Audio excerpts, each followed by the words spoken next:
የፕሬዝዳንት ትራምፕ አስተዳደር ኢትዮጵያን ጨምሮ ወደ አሜሪካ ሄደው በቋሚነት ለመኖር የሚያመለክቱ የ75 ሀገራት ስደተኞች በጊዜያዊነት ቪዛ እንዳይሰጣቸው መወሰኑን አስታውቋል።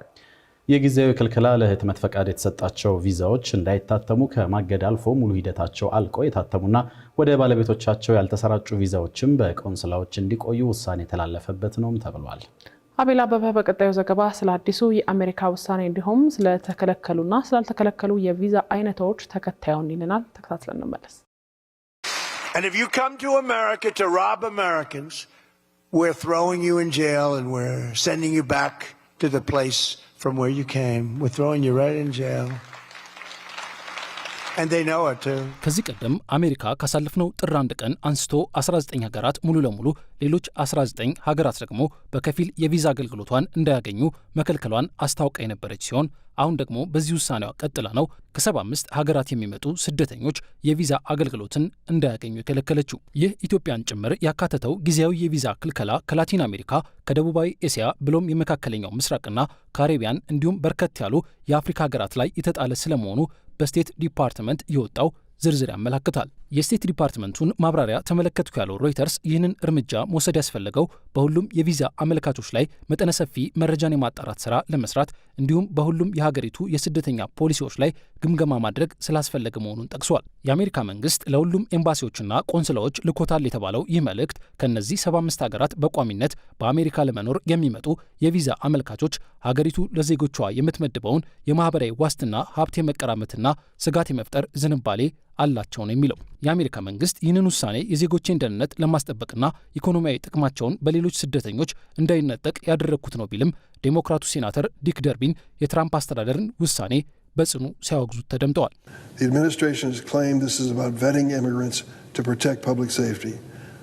አስተዳደሩ ስደተኞችን የማጣራው ለአሜሪካ ዜጎች ደህንነት ነው ይላል። እስኪ ንገረኝ፣ በዚህ ምክንያት ህጻናት ወደዚህ እንዳይገቡ መከልከል ስሜት የሚሰጥ ነገር ነው? ፕሬዝዳንቱ እንዲህ አይነቱን ጠንካራ ውሳኔ እየወሰኑ ያሉት በጸያፍ አጠራር ከሚጠሯቸው ሀገራት በሚመጡ ህጋዊ ስደተኞች ላይ ነው። አስታውሱ፣ ፕሬዝዳንቱ በመጀመሪያ የስልጣን ዘመናቸው ነው ያንን አጠራር ከአፍሪካና ሄቲ ለሚመጡ ሰዎች የተጠቀሙት። ይህን ነገር በቢሮአቸው መናገራቸውን ነጩ ቤተ መንግስት ቢክድም እኔ ግን ያን ነገር ሲናገሩ በአካል ቦታው ላይ ነበርኩ። But I was there, physically present.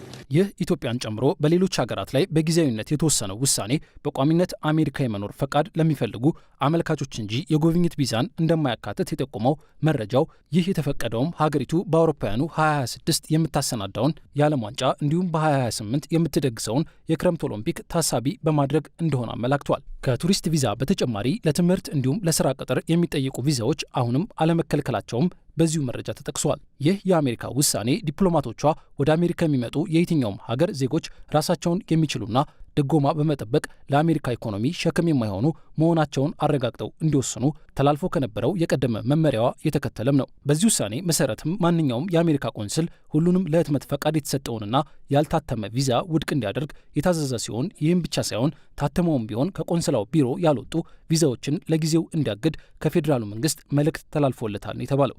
ይህ እንዳለ ሆኖ የትራምፕ አስተዳደር ገና የሚገቡትን ብቻ ሳይሆን ሀገር ውስጥ ያሉና በህጋዊ መንገድ ያለፉ ስደተኞችንም ጭምር ጭንቀት ላይ የጣለ የማጣራት ዘመቻ ላይ የመሰማራቱን ነገር በዲሞክራቶች ብቻ ሳይሆን በካቶ ኢንስቲትዩት የስደተኞች ጥናት ዳይሬክተር በሆኑት ዳቪድ ቢር ሲተች ተሰምቷል።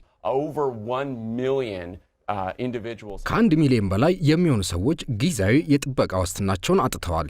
በአመቱ መጀመሪያ ላይ ህጋዊ የነበሩ አሁን ግን አስተዳደሩ መብታቸውን ነጥቋቸዋል። ሌሎችም መብቶችን የተነጠቁ ሰዎች ሲጨመሩበት የህግ ከለላቸውን ያጡ ሰዎች ቁጥር 2 ሚሊዮንን ይበልጣል። ይህ በጭራሽ በየትኛውም የአሜሪካ አስተዳደር ተደርጎ አያውቅም።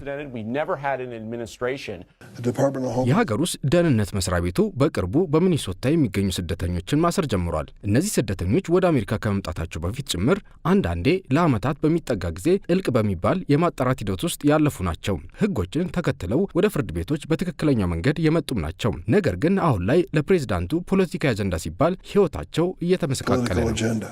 ከአስተዳደሩ ውጭ ባሉ አካላት የሚሰነዘረው ይህ ተቃውሞ በተለይም የዴሞክራቶች ሙግት ለስራው እንቅፋት እንደሆነበት በነጩ ቤተ መንግስት ቃል አቀባይ ካሮሊን ሌቪት በኩል የገለጸው የትራምፕ አስተዳደር በ80 ሚሊዮን የሚጠጉ አሜሪካውያን የተመረጥኩት የአሜሪካን ጥቅም ለማስጠበቅ መሆኑ ሊዘነጋ አይገባም ነው ያለው። የአስተዳደራቸው ተግባር ከፍ ያሉ ተቃውሞዎችን እየቀሰቀሰ መሆኑን ያልካዱት ቃል አቀባይዋ ያም ቢሆን ተቃውሞዎቹ ከተግባራችን የሚገቱን አይሆንም ሲሉ ተደምጠዋል። የኢሚግሬሽንና የጉምሩክ ኃላፊዎቻችን 1200% የደረሰ የቃላት ጥቃት፣ 3200% በመኪና የሚፈጸም የጥቃት አይነት እንዲሁም 8000% የደረሰ የግድያ ዛቻ እያስተናገዱ ነው። ሆኖም በታማኝነት የፌዴራል ሕጎችን ለማስፈጸም የአሜሪካውያንን ደህንነትም ለማስጠበቅ እየሰሩ ነው። ይህንን የሚያደርጉት ወንጀለኞች ከሀገራችን በማስወገድ ነው። 80 ሚሊዮን የሚጠጉ አሜሪካውያን የመረጧቸው ፕሬዚዳንት ትራምፕና ምክትላቸው ጄዲ ቫንስ መስራት ያለባቸው ይህንን ነው። የትራምፕ አስተዳደር አሁን ላይ በቋሚነት ወደ አሜሪካ ለመምጣት በሚያስቡ ስደተኞች ላይ የጣለውን ጊዜያዊ የቪዛ ክልከላ በተመለከተ አስተያየት የሰጡት የካቶ ኢንስቲትዩት የስደተኞች ጥናት ዳይሬክተር ዳቪድ ቢር ይህ ውሳኔ በመጪው ዓመት ወደ አሜሪካ ይገቡ የነበሩ ስደተኞችን ቁጥር በግማሽ በመቀነስ ከ315,000 በላይ ሰዎችን ያስቀራል ነው ያሉት። ፕሬዚዳንት ትራምፕ የስልጣን መንበራቸውን ከያዙ ወዲህም 100,000 የቪዛ ጥያቄዎች ውድቅ መደረጋቸውን የሮይተርስ ዘገባ አመላክቷል። ይህ ክልከላ ከ10 የአፍሪካ ሀገራት ውጭ ባሉ ሀገራት ላይ ተግባራዊ የሚደረግ መሆኑ ሲገለጽ፣ ጅቡቲና ኬንያ በዚህ ክልከላ ውስጥ ያልተካተቱ የምስራቅ አፍሪካ ሀገራት ሆነዋል።